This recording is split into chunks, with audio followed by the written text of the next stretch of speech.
Hey everybody, it's Mike here, the other half of Mike and Angie Diamonds. You knew that. So look, check it out. I want to talk about health, your nutrition.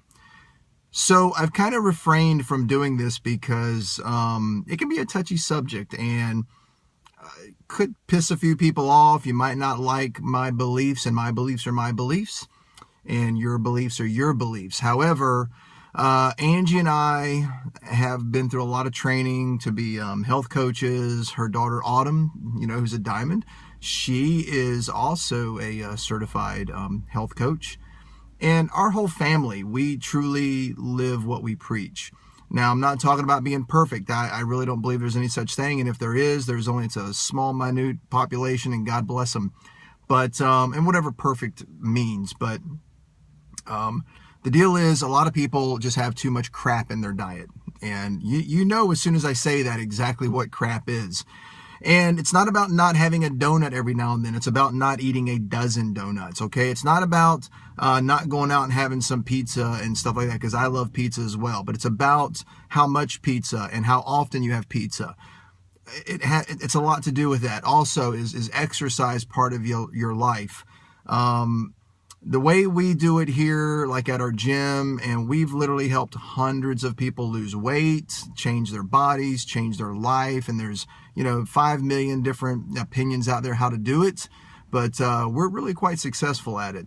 Now, Angie and I do tell people that you need to reduce or quit eating meat. That's the first thing we talk about. And some people go, I'm a carnivore, I'm never going to quit eating meat. I said the same thing. I said that years ago. So here's my quick story for you. So when I was 42, 43 years old, that's almost a decade ago now, I was 42 years old or 43 and went to the doctor to have a physical, and they checked my cholesterol, and it's really high. Now, I've never been a big guy, never had to worry about weight too much. I've always been very active. I served in the military all those years. I never had to worry about weight, but yet I had really high cholesterol, and it was really starting to affect my arteries and stuff like that. The good news is your arteries can repair themselves. So the doctor said, well, you know what, since your cholesterol is so high, you don't have a lot of risk factors, but nonetheless, we're going to prescribe Lipitor, statins. We're going to put you on an aspirin a day regimen to go ahead and thin your blood. And this is what you're going to have to do for the rest of your life. And I sat there and thought for a second, 43 might be old to some people, but it's not old to me. And I'm not going to do that. So I walked out the door with a prescription, not really sure what to do. Well, I had just met my now wife, Angie. We had just met, and I can't remember if we were just dating or had gotten married, but nonetheless, I tell her about this. And Angie is the greatest woman when it comes to, she doesn't believe in pushing stuff down people's throats. She literally said, well, baby, maybe stop eating red meat. Maybe just cut out pork. And pork is red meat, by the way. It's not the other white meat. That's a marketing campaign, folks. It's red meat. So she said, maybe just cut out red meat or just stop eating pork, as a specific that you could do. And I said, you know what? I'm going to try that. I'm going to do that. And so I stopped eating pork, and I'm going to try to shorten this. So I quit eating pork. And then over the next 40, 50 days, I decided to stop eating red meat altogether. No steaks, nothing else. And so I quit eating red meat, and I was feeling really good. I couldn't believe how good I felt. I grew up eating meat my entire life from the South. So quit eating pork, quit eating red meat altogether. And I remember sitting in a restaurant one night looking at Angie, and she was saying, they got some really good chicken options here, some good fish options. That's all I was eating was chicken and fish. And I said, you know what? I don't think I even want to do that. And so I went to the doctor about 120 days after I quit eating meat and had a full blood panel done. And what do you know?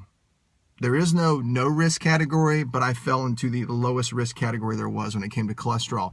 Now, the doctor honestly said to me, I'm glad to see that Lipitor is working. And of course, I pulled the prescription out of my pocket and said, I never got it filled, doc. I simply changed my diet. You see, it's not a doctor's job, and I have friends that are doctors. It's not their job to be health and nutrition experts. You might think they are, but that's not what they do. They diagnose illness and treat the illness, okay? They treat the symptoms. That's what doctors do. Nothing wrong with that. I'm not against medicines. I'm all for that. But you know what the best medicine is? Food. So I have lowered my cholesterol. Now, fast forward almost 10 years later, I'm 51 years old. At 50, I'm going to get a little personal here, so hang with me. So I go, and it's not that big of a deal. I go to the doctor at 50 a year ago and have my physical. And it was the first time, at 50 years of age, you actually do a colonoscopy for men. So I have a physical. Everything is perfect. Cholesterol is perfect. Blood pressure is perfect. The doctor tells me, Mike, you're the only 50-year-old male in our entire practice that's not on some type of permanent medication. What? I couldn't even believe that. It's a great compliment, but what I glean from that is, how pathetic is that? How sad is our society that all these men my age are taking permanent medications? And mostly because of stuff that they are in charge of. Not things you can't control, things that you can control, they're taking permanent medications. So then I go and have my colonoscopy done. And long story short there is, when my colonoscopy is over, the doctor's showing me the pictures. Kind of weird, but they show me the pictures and basically says, you got the colon of an 18-year-old man. We typically tell people to come back in 1 to 3 years to have another colonoscopy, but evidently your diet, your vegetarian, mostly vegetarian diet, because I do eat fish, and every now and then, folks, I will eat some meat just to remind me why I quit eating meat, but I'm done with that. So the doctor tells me to come back in 10 years. 10 years. No polyps, no lesions, no impactments, no problems, no issues whatsoever. It's nice, bright pink as it's supposed to be. Now, if that's freaking you out, I'm sorry, but the bottom line is, folks, especially young folks listening to this right now, what you do right now is going to impact your body down the road. All right? So if you're not eating healthy, make a change. And here's what's really sad. A lot of you think you're eating healthy and you're not. All right? If you're drinking Diet Coke, we have a saying at our gym, the devil drinks Diet Coke. All right? Diet Coke is one of the worst things you could possibly put in your body. Just stop drinking it. I would even tell you, if you drink sodas, just stop drinking them. I will drink a little bit of a Coke now and then. We go to the movies, but we literally drink, I'm not kidding, that much of it. And then we wonder why we even drink it. Stop drinking the sodas. They've got anything with artificial sweeteners, artificial flavors, all that artificial stuff, you need to keep that out of your body. Processed foods. You don't need to have processed foods. You need to start reading labels. We talk about this, but people don't do it. Just because the package says it's low fat doesn't mean anything. All right? Start learning about health and nutrition. I wish I could spend more time teaching you, because it would take forever to do these videos, but there is so much you need to know. But the bottom line is, you got to get rid of processed foods. You got to add more water to your diet. If you're not drinking 70 to 100 ounces of water a day, you're wrong. Okay? Your body needs it.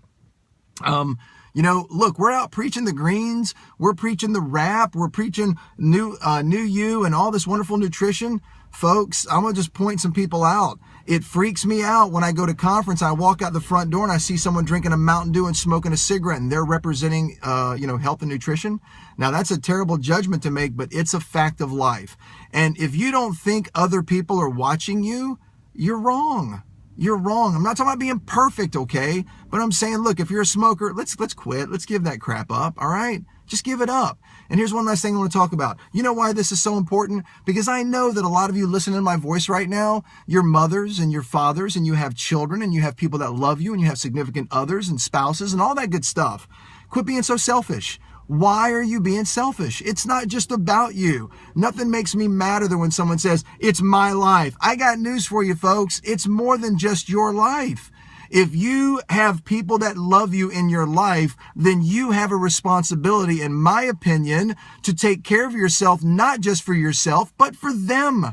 And by the way, don't you want to teach your children good habits? I'm very proud, and this is not to knock anybody. Well, maybe it is. We have a 4-year-old turning 5 years old that I am proud has never had a piece of meat. She doesn't eat chicken McNuggets. She doesn't eat junk food. She's never had a Happy Meal from McDonald's. I'm proud of that. All right? I'm proud of that. The girl eats broccoli like candy. People say, well, kids don't like vegetables. Well, they've never been taught to eat vegetables, because the first time they pick up hard food, it's eating a stupid Happy Meal at McDonald's. That's wrong, folks.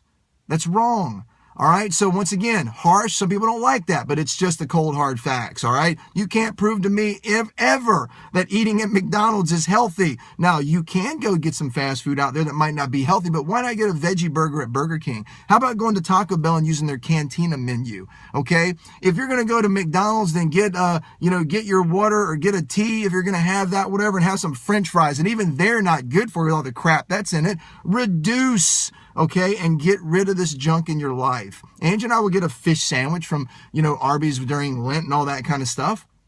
I'm not talking about being perfect, okay? I'm not perfect. I'm not. I drink wine. I love to drink wine. Don't really drink beer anymore, but I drink wine. All right, so I'm not saying be perfect, but you've got to moderate what you're putting in your body. And if your health and your weight and your nutrition is not where it needs to be, you don't need to be negative about it. I'm not talking about hating yourself because you're not happy with that. You need to be happy every day. Just don't be content. Okay? Be happy, be fired up. You need to love yourself. God knows you're the first person in line that needs to love yourself. This is not about judgment. I swear I love everybody. I don't care how big, how small, whatever the deal is. However, you know that what your body type is, you're going to have your heart being strangled by this subcutaneous fat that needs to be burned out, okay? You got to get rid of it. So let's get exercise in your life. Stop making excuses. I just posted a little article on my personal Facebook page. If you're not friends with me, friend request me. I'll accept it. And, read this article. It's pretty harsh. It's got some pretty bad language in it out there, okay? But it's just the way it is. Stop making excuses. Start being healthy. Live healthier every day. Speak it into existence, okay? And I promise you, you're going to feel better. You're going to act better. Your mood's going to be better. People say, where do I get all my energy from? Folks, I don't have energy because I was born this way. I have energy because I eat clean probably 80 to 90% or more of the time. And even then, I regret when I don't eat clean. So you got to eat clean, all right, and train mean. All right, let's do it. And by doing that, you're going to be even happier every day building this business. Nothing can hold you back. Nothing can hold you down. So no depression. Just get happy, look in the mirror and say, you know what? I love myself, but I'm not content with where I'm at. Let's get to work on it. Okay? Get to work on it. Be a representation of good health.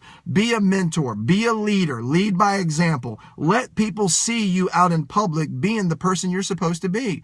And then when you tell someone to take that rap and go do something with it, and they say, well, are you really healthy? You can say, I'm a work in progress. I am working on my health and nutrition. That's exactly right. Because some people will throw that out there to you.